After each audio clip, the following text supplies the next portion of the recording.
Hello and welcome to Linfield Official Media Channel. Today I'm joined by Departing General Manager Pat Fenlon. Welcome, Pat. Thank you. Firstly, Pat, how would you judge your time here as General Manager? It's been very enjoyable. It's been very quick. To be honest, it's been over 4 years, but it's gone along fairly quickly. Obviously, we've a lot of work in relation to transition for the club from a part-time to a full-time basis. It's been a very successful period that I've been here, so really enjoyable. And like I said, you hope when you leave any job that you leave it in a better place, and hopefully I have.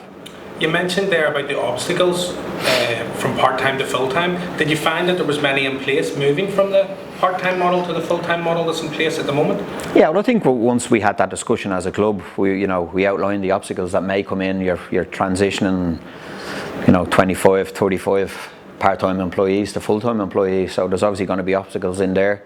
We did lose some valuable players probably because of that transition who would contribute greatly to the previous years before that. So obviously that was difficult, and managing that, I think the credit for that, managing that, is probably down to the manager to be able to manage that transition from part-time to full-time, to win a league title in that transition as well, and then go again in the first year of full-time is a fair feat, to be fair to the manager and the staff that he has here, and obviously to the players. But it's like anything, when you're transitioning people from a part-time basis to full-time, there is going to be obstacles in the way, but we got over most of them.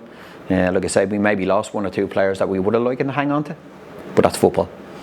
You mentioned the manager there. Just how important was it to have a good working relationship with the manager? I think it was very important from the start. I think I came in as the general manager. My previous roles would have been more football, and I'd been a manager for 14, 15 years myself, so maybe people on the outside thought me coming in might affect how it worked, but not. My role was to be a guidance, to be a help, to try to take a little bit of pressure off the manager, to make sure that he can concentrate on what he's really good at, obviously out there on the park and training. So I built up a really good relationship with the manager, the staff, William McKeown, which you have to have. At the end of the day, the most important thing is what happens here on a weekend or a midweek. And that relationship worked really well. Most of the process we seem to get right, whether that be around recruitment, bringing players in, moving players out, whatever that was. So for this role, your relationship for me had to be spot on with the manager, and fortunately it was. And like I said, the role he's carried out here for the 4 years I've been here, and obviously previously to that, I think you have to have good communication lines within the club for the manager. Was there anything difficult or challenging you found in your role as general manager here at the club? Difficult or challenging? Not really, no. I think I tried to embrace most things when I came back to the club. Like I said, there's a lot of change that we implemented over that period of time. We developed a 5-year strategic plan, and we tried to work off that, and thankfully we've probably ticked most of the boxes in relation to that strategic plan. And obviously now there's more work to be done for David coming in to take it on again. And like I said, the place is in a really good place at the moment, both on the pitch and off the pitch. Probably for me, commercially, is probably the one area I would have liked to be a little bit more successful in. But look, like I said, David's coming in, and hopefully he can bring that and take that forward, and try and increase that commercial activity around the club. You mentioned David there. Have you any advice for David in taking over from yourself?